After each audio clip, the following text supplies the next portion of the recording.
ರಘುವೀರ ಇನ್ನೂ ಬರ್ಲಿಲ್ಲವೇನು? ಇಲ್ಲ ಸ್ವಾಮಿ, ವರ್ಕ್ಶಾಪಿನ ಕೆಲಸ ಮುಗ್ದಿದೆಯೋ ಇಲ್ವೋ? ತನ್ನ ಅಣ್ಣನ ಶಿಕ್ಷಣ ವಿದ್ಯಾಭ್ಯಾಸಕ್ಕಾಗಿ ಇನ್ನೂ ಅದೆಷ್ಟು ಕಷ್ಟಪಡಬೇಕಾಗಿದೆಯೋ ನನ್ನ ಕಂದ. ನಿಜ ರೇಣುಕ, ರಘುವೀರ ತನ್ನ ಶ್ರಮದ ಬೆವರು ಸುರಿಸಿ ಹಣ ಕಳಿಸಿದ್ದರೆ ದಿಲೀಪನ ಅಭ್ಯಾಸ ಕುಂಠಿತುಕೊಂಡು ಹಳೆ ಮಾತಾಗ್ತಿತ್ತು. ಅಣ್ಣನ ಶಿಕ್ಷಣಕ್ಕಾಗಿ ಅವಿಶ್ರಾಂತವಾಗಿ ಹೋರಾಡುವ ನನ್ನ ರಘುವೀರ ನಿಜವಾಗಿಯೂ ದಿಲೀಪನಿಗೆ ಆದರ್ಶ ಬಂಧು ಆಗಿದ್ದಾನೆ ರೇಣುಕ. ನಿಜ.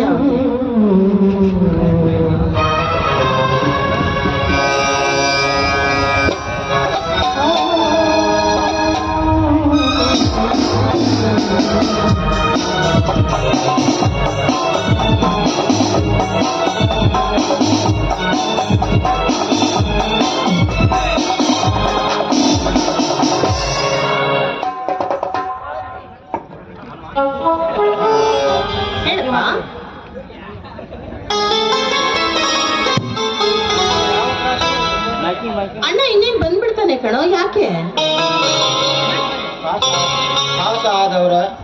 ನೀನ್ ಅಡ್ಡ ಪಾಸ್ ಆಗಿದನೋ ಇಲ್ವೋ ಅಂತ ಯೋಚನೆ ಮಾಡ್ತಾ ಇದೀಯಾ? ನಾನು ಕೂಡ ಅದನ್ನೇ ಯೋಚನೆ ಮಾಡ್ತಾ ಇದ್ದೀನಪ್ಪ. ನಿನ್ನ ಅಣ್ಣ ಇಷ್ಟೊತ್ತಾದ್ರೂ ಪರೀಕ್ಷೆ ಫಲಿತಾಂಶ ಏನು ಅಂತ ಹೇಳಲಿಲ್ಲ. ಅವನು ಬರಲಿಕ್ಕೇನೆ ನಾನು ಕಾಯ್ತಾ ಇದ್ದೀನಿ. ಇನ್ನೇ ನಿಮ್ಮ ಅಣ್ಣ ಬಂದ್ಬಿಡ್ಬೋದು. ಬಂದ ತಕ್ಷಣ ಗೊತ್ತಾಗುತ್ತೆ ಏನಾಗಿದೆಯೋ ಏನೋ ಪರೀಕ್ಷೆ ಫಲಿತಾಂಶ. ಅರೆ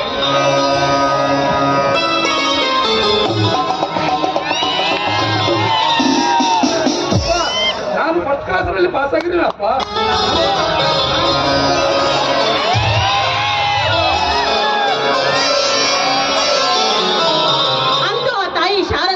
ನನ್ನ ಮೊರೆ ಕೇಳಿಸ್ತು ಅಂತ ಕೇಳುತ್ತೆ. ಅಂತೂ ನೀನು ಫಸ್ಟ್ ಕ್ಲಾಸ್ ಅಲ್ಲಿ ಪಾಸ್ ಆಗಿ ಬಂದಿಯಲ್ಲ, ಅಷ್ಟೇ ಸಾಕು. ಅಮ್ಮ ಶಕಿಲಾ, ಮೇಡಮ್ಮ ನಿಮ್ಮ ಅಣ್ಣ ಪಾಸ್ ಆಗಿ ಬಂದಿದ್ದಾನೆ. ದೇವ್ರ ಮುಂದೆ ತುಪ್ಪ ದೀಪ ಹಚ್ಚೋಗು. ಹೌದಿನಡ? ಹೌದು ನೋಡು, ನಾನು ಪಾಸ್ ಆಗಿಲ್ಲಮ್ಮ. ನೋಡು, ನೀನು ನಗು ನಗುತ್ತಾ ಎಲ್ಲರಿಗೆ ಸ್ವೀಟ್ ಹಂಚ್ಬೇಕಮ್ಮ.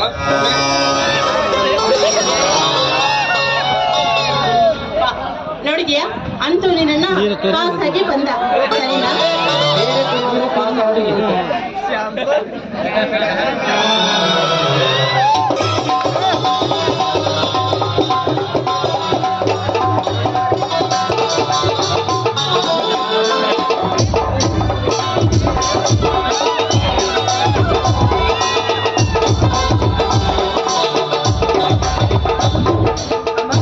ನಾನು ಬೇಗನೆ ಹೋಗಿ ರುಚಿಯಾಗಿ ರುಚಿಯಾದ ಅಡಿಗೆ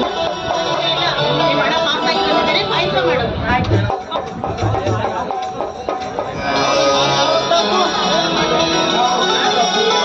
ಹೌದಣ್ಣ, ಯಾವ ಕ್ಲಾಸು?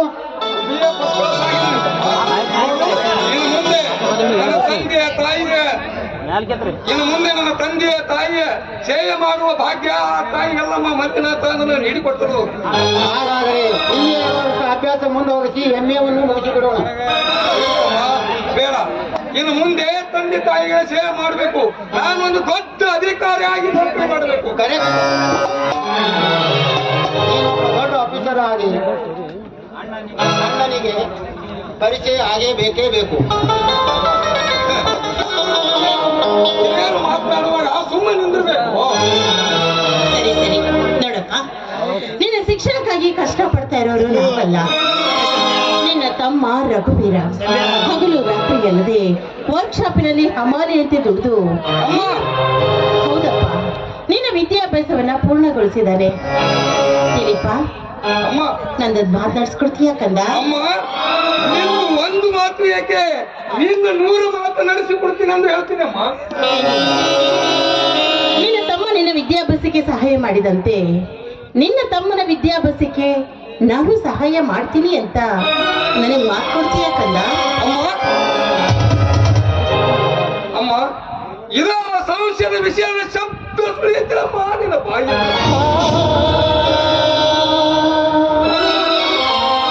ಧರ್ಮಮೂರ್ತಿಯಾದ ನನ್ನ ತಂದೆ ತಾಯಿಯ ಪವಿತ್ರ ರಕ್ತದಲ್ಲಿ ಹುಟ್ಟಿ ಅವರ ಪುಣ್ಯವನ್ನು ಬೆಳೆಸಿ ಭೂಮಿ ಇಳಿದು ಅದಾವ ತಂತು ಕೂರಿನಲ್ಲಿ ಕುತ್ತು ಕಂಡಿನನ್ನು ಈ ರೀತಿ ಮಾತನಾಡಿದೆ ಅಮ್ಮ.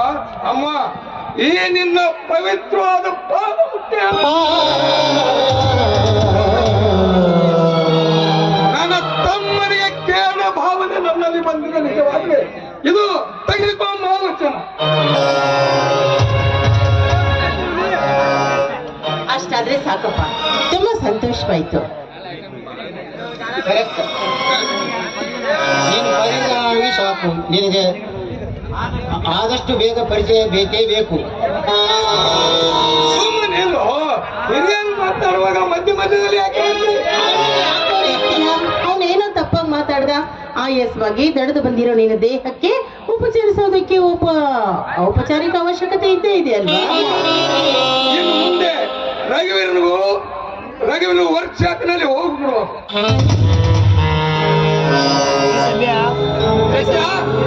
ತಂಗಿ ಶಕಿಲ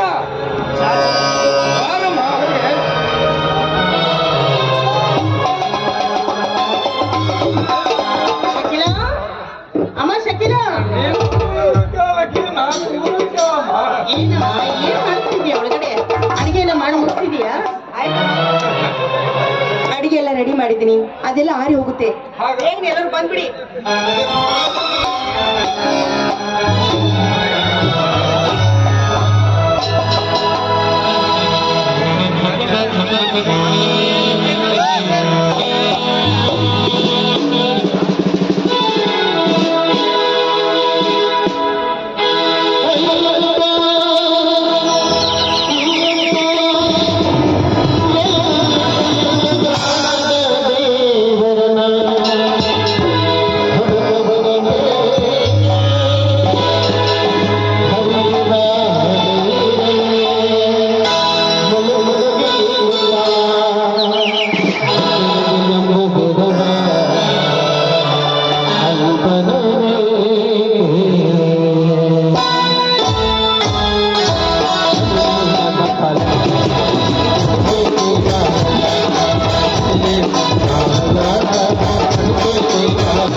ವಿಷಯದ ಪಾಯಸ ಮಾಡು ಅಂತ ಹೇಳಿದ್ರಲ್ಲ, ಅದಕ್ಕಾಗಿ ಎಲ್ಲ ಸಿದ್ಧ ಮಾಡಿದ್ದೇನೆ.